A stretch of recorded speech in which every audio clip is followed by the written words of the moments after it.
Hi viewers, ఈ వీడియోలో మనం మెమరీ యొక్క సైజెస్ గురించి తెలుసుకుందాం. చూడండి, డేటా అనేది మెమరీ స్టోరేజ్లో బిట్స్గా స్టోర్ అవుతుంది. 1 బిట్ అంటే 0 లేక 1 కావచ్చు. అలాంటి 4 బిట్స్ని 1 నిబ్బిల్ అంటారు. 4 బిట్స్ ఈక్వల్ టు 1 నిబ్బిల్.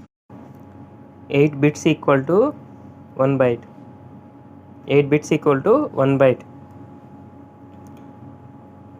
1024 బైట్స్ని 1 KB అంటారు. 1 KB అంటే కిలో బైట్ అని అర్థము.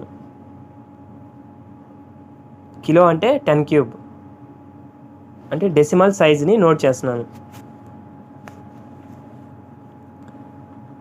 10 క్యూబ్ అంటే 1000 అని అర్థము. ఇప్పుడు 1024 KBని 1 MB అంటారు. 1 MB అంటే మెగాబైట్. మెగా అంటే 10⁶. 1024 MBని 1 GB అంటారు. GB అంటే గిగాబైట్. గిగా అంటే 10⁹. 1024 GBని 1 TB అంటారు. TB అంటే టెరాబైట్ అని అర్థము. టెరా అంటే 10⁻12. 1024 TBని 1 PB అంటారు.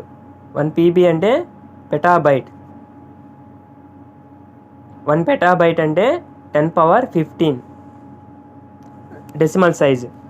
1024 PBని 1 EB అంటారు. 1 EB అంటే ఎగ్జాబైట్.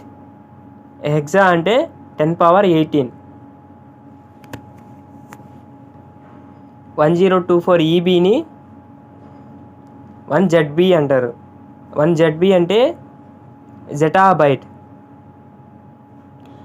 జెటా అంటే 10⁻21.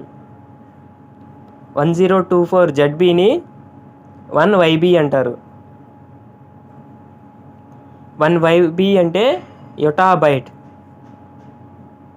యొటా అంటే 10⁻24. ఓకే వ్యూవర్స్, అర్థమైంది కదా. ఇలాంటి మరిన్ని వీడియోస్ కోసం మన ఛానల్ని సబ్స్క్రైబ్ చేసుకోండి. Thank you.